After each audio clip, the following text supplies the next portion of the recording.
Genesis chapter 14. Hi, I'm Lydia, and today I'm going to be reading another chapter of the Bible on my quest to read the entire Bible, chapter by chapter, day by day. Although I am trying to film loads of videos at the same time, every so often. I do want to do it every day, but you know, the discipline is loading, you know, like it's a skill, it's a muscle, and it's weak. It's, you know, not a sleeper build, just a sleep. Anyway, so today I'm going to be reading Genesis chapter 14. So yeah, let's do it. Abram rescues Lot. At the time when Amraphel was king of Shinar, Arioch, king of Elasar, Kedorlaomer, king of Elam, and Tidal, king of Goyim, these kings went to war against Bera, king of Sodom, Bersha, king of Gomorrah, Shinab, king of Admah, Shemaba, king of Zeboim, and the king of Bela, that is Zoar. All these latter kings joined forces in the valley of Siddim, that is, the Dead Sea Valley. For 12 years they had been subject to Kedorlaomer, but in the 13th year they rebelled.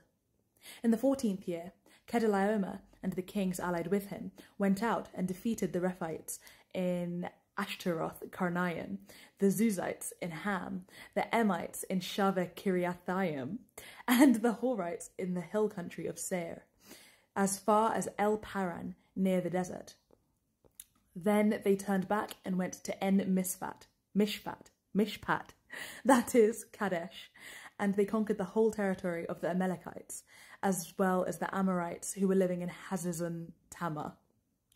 Then the king of Sodom, the king of Gomorrah, the king of Admah, the king of Zeboim, and the king of Bela, that is Zoar, marched out and drew up their battle lines in the valley of Siddim against Kedorlaomer, king of Elam, Tidal, king of Goyim, Amraphel, king of Shinar, and Arioch, king of Elasar, 4 kings against 5. Now the valley of Siddim was full of tar pits, and when the kings of Sodom and Gomorrah fled, some of the men fell into them, and the rest fled to the hills. The 4 kings seized all the goods of Sodom and Gomorrah and all their food. Then they went away. They also carried off Abram's nephew Lot and his possessions, since he was living in Sodom. A man who escaped came back and reported this to Abram the Hebrew.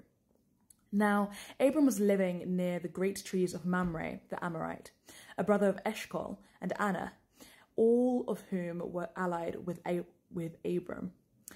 When Abram heard that his relative had been taken captive, he called out the 318 trained men born in his household and went in pursuit as far as Dan. During the night, Abram divided his men to attack them, and he routed them, pursuing them as far as Hobah, north of Damascus. He recovered all the goods and brought back his relative Lot and his possessions, together with the women and the other people. After Abram returned from defeating Kedorlaomer and the kings allied with him, the king of Sodom came out to meet him in the valley of Shaveh, that is, the king's valley. Then Melchizedek, king of Salem, brought out bread and wine.